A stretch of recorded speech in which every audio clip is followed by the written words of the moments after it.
Información inmediata.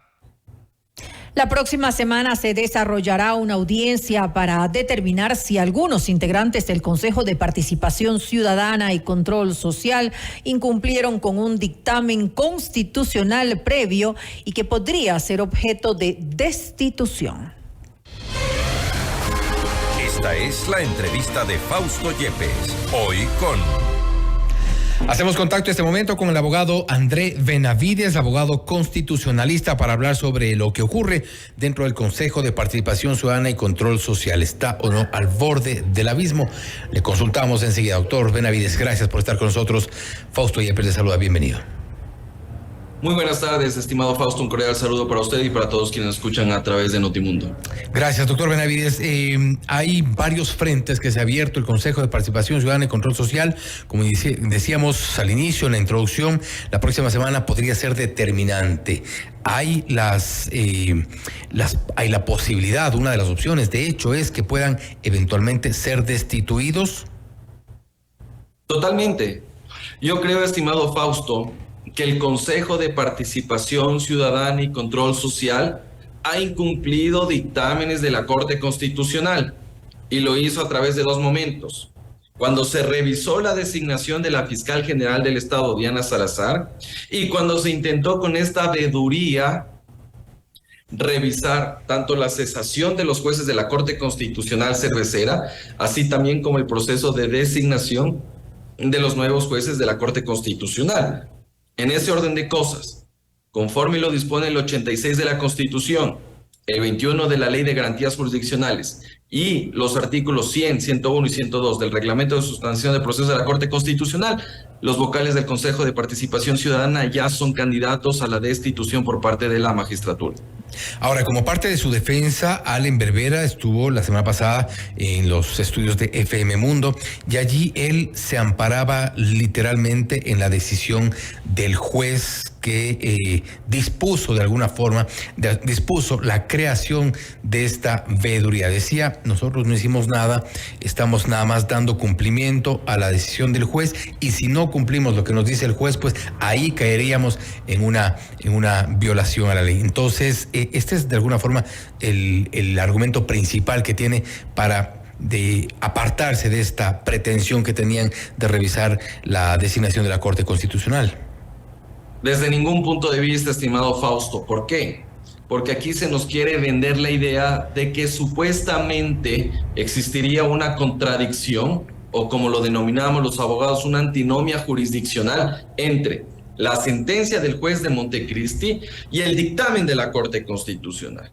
Y eso es falso, porque aquí no existe ningún tipo de contradicción, porque aquí lo que se superpone es el dictamen de la Corte Constitucional. Así que a los señores del Consejo de Participación Ciudadana decirles que el incumplimiento de esa sentencia no acarrea ningún tipo de responsabilidad, que el incumplimiento de esa sentencia no supone desacato, porque en este caso estamos viendo que se está tratando de bypassear un dictamen de la Corte Constitucional con una sentencia que es abiertamente contraria a lo que ya resolvió la Corte Constitucional.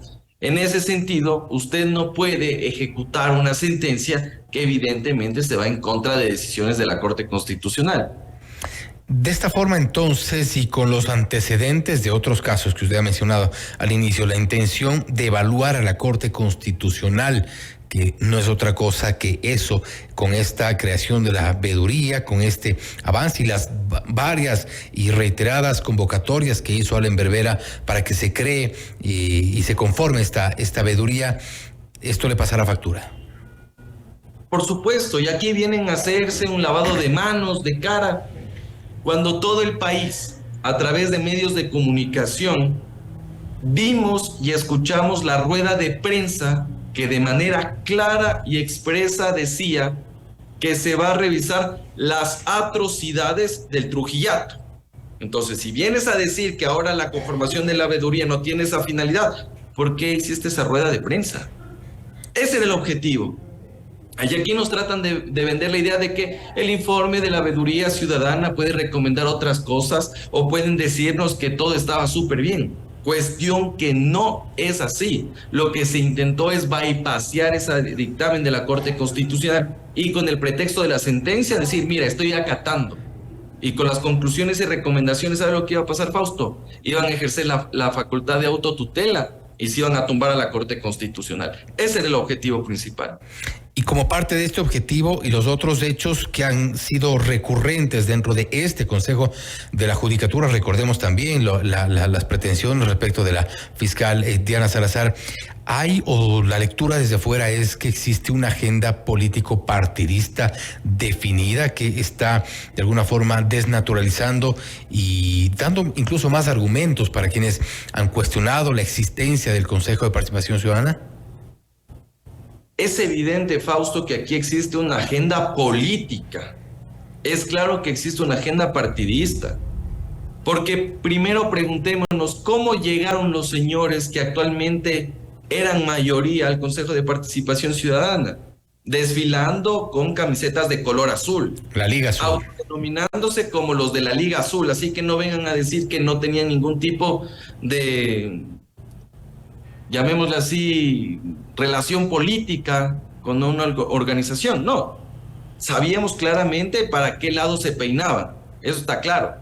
Ahora, lo que ha pasado es que esa mayoría que se consolidó de 5 integrantes al inicio, que nombraron autoridades, presidente, vicepresidenta, prácticamente se está desgranando y están dejando al presidente y a 2 vocales más solos, y ya no son mayoría. Y de hecho los propios vocales están pidiendo la destitución. Entonces, obviamente que aquí existe un trasfondo político. Y bueno, analizar la pertinencia o no del Consejo de Participación Ciudadana, yo creo que esto lo único que abona es a decirnos que no es necesario. Y que esto evidentemente es un golpe más para la institucionalidad o lo que queda de institucionalidad del Ecuador.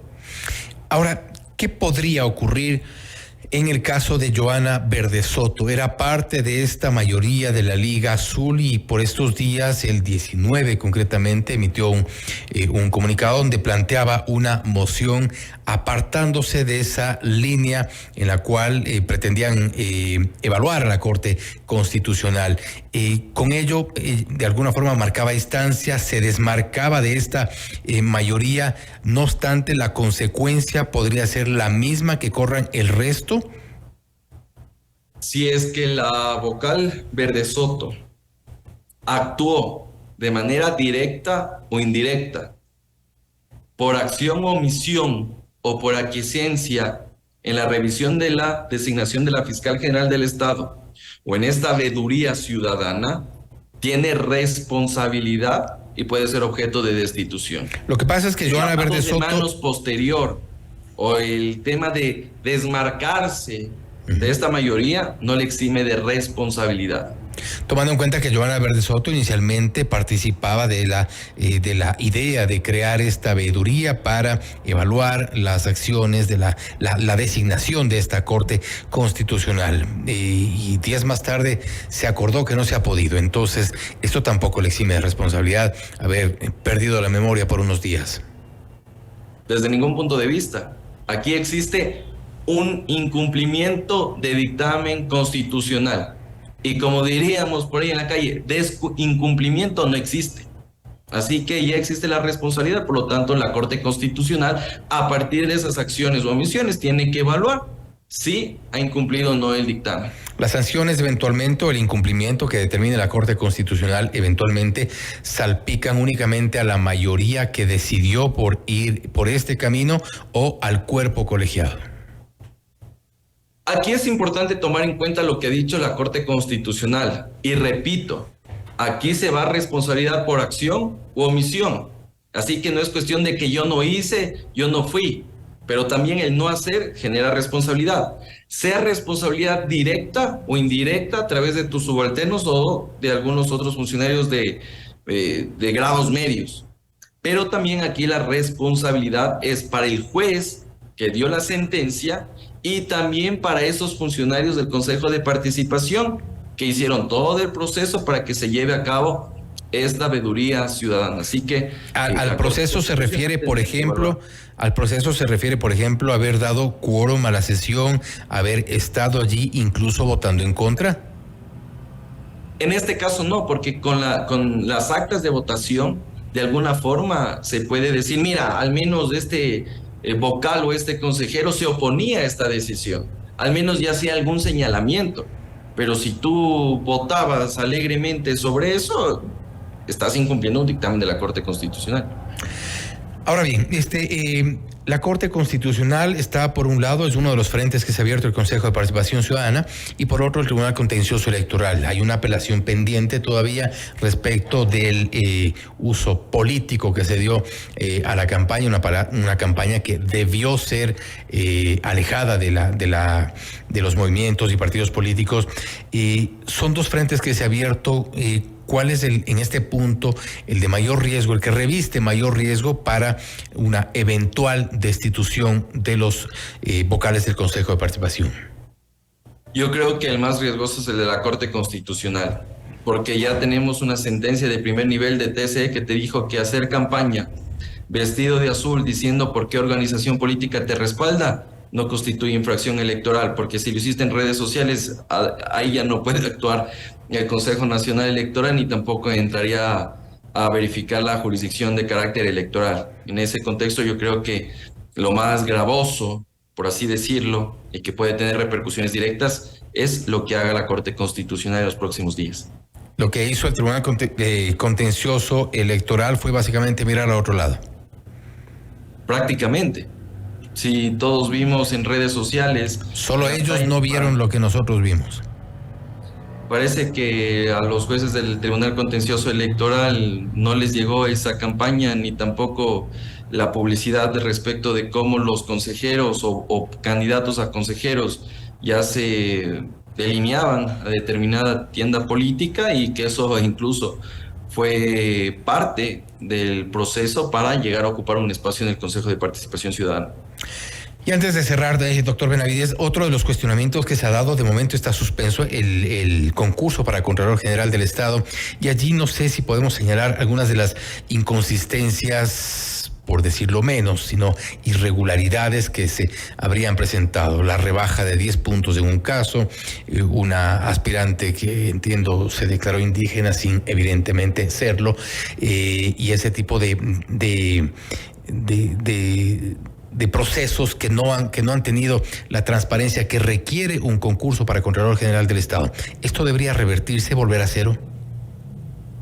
El problema aquí, estimado Fausto, es que todos los consejos de participación ciudadana han tratado de poner Contralor General del Estado.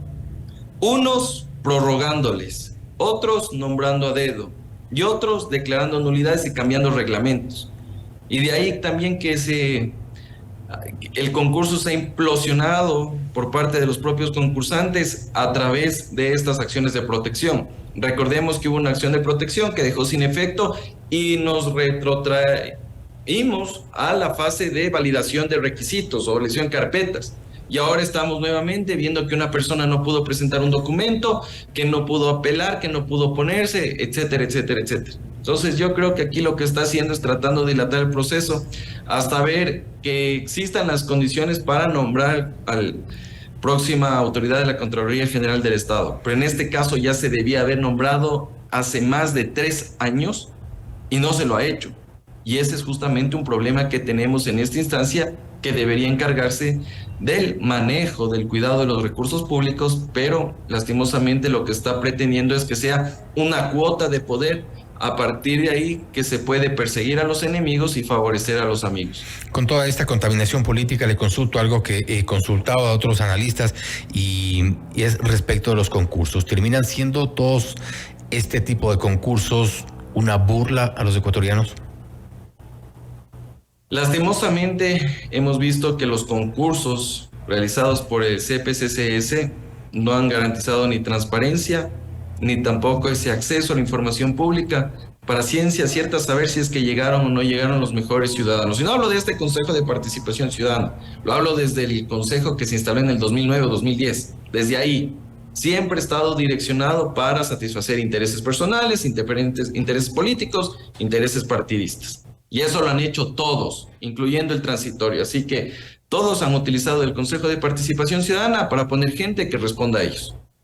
Y con eso hemos llegado a este punto. Crisis tras crisis, pugna tras pugna. Nuevamente, doctor Benavides, gracias por haber estado con nosotros. Muchas gracias por la invitación, Fausto. Un cordial saludo para todos. Gracias, un saludo, una buena noche. También ha sido el abogado André Benavides, abogado constitucionalista, hablando sobre la situación del Consejo de Participación Ciudadana y Control Social. Está al borde del abismo, confirmado que sí, en este momento la estabilidad de este Consejo está en manos de la Corte Constitucional, revisando una sentencia y algunas los cuestionamientos que se han hecho precisamente por la intención de conformar una veeduría para que revise la conformación de la Corte Constitucional. Esto podría pasarle factura, pues ha confirmado que sí, y una de las consecuencias podría ser incluso la destitución de quienes aprobaron la creación de esta veeduría. Estaremos pendientes de la resolución de la Corte Constitucional. Esto es Notimundo Estelar, siempre bien informados. Noticias, entrevistas, análisis e información inmediata. Notimundo Estelar regresa enseguida.